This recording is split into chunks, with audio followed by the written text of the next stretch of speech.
Meanwhile, I want to update you on that search for this EgyptAir flight that crashed a little more than 24 hours ago. They still don't know. They really don't know. And there's even confusion over wreckage. I hasten to say, except what we're hearing from the Egyptians about wreckage being found, because we've had some surveillance planes in the air, that is the United States, over this area where supposedly wreckage was discovered, and we haven't seen any indication of it. Now, the Greeks who are nearby, because this is right near a lot of Greek islands, including Crete and what have you, they are just saying that if the Egyptians say wreckage is found, then wreckage has been found. The French aren't saying boo. They're not coming one way or the other. They're dialing back the talk of terrorism that no less than President Hollande was hinting at just yesterday. So they're not even commenting on wreckage or no wreckage. Bottom line, no one knows what happened to this thing. All we do know is 66 people are dead. So we'll keep you updated on all of that. But this inconsistent response from a lot of countries that all have a role in this, it is making it a little bit dicey getting accurate information. Christian Whiton is a former State Department official. And, you know, Christian, I understand the confusion that comes with this because a lot of countries are involved. But in the case of Egypt and the history with EgyptAir, a lot of accidents, a lot of problems, who should I believe?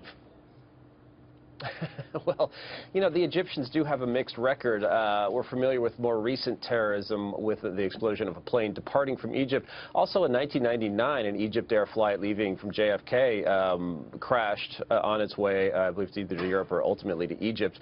And it was thought that the pilot or the co-pilot actually caused that intentionally, sort of a personal jihad. The Egyptians sort of tried to cover that up. They certainly tried to downplay that possibility and push it toward a mechanical failure. Our own NTSB said that was not a mechanical failure.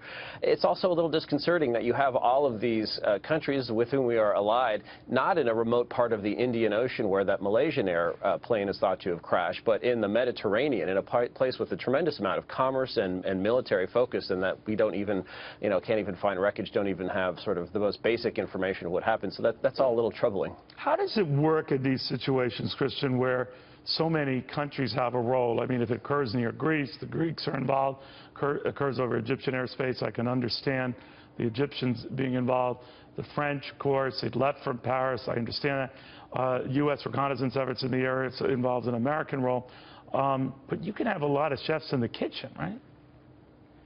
You can, and there's less of an American role here. Thankfully, no Americans were on the manifest, I believe, at the last report.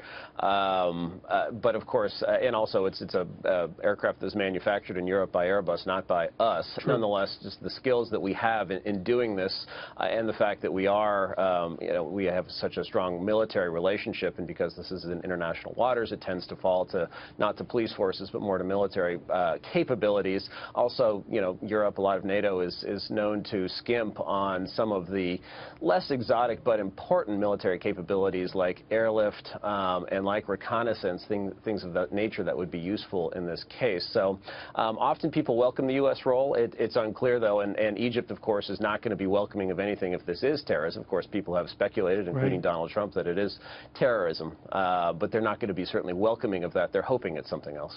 Yeah, you have to be reasoned with all this. Christian, thank you. I appreciate it. Have a good weekend. Thanks, Neil.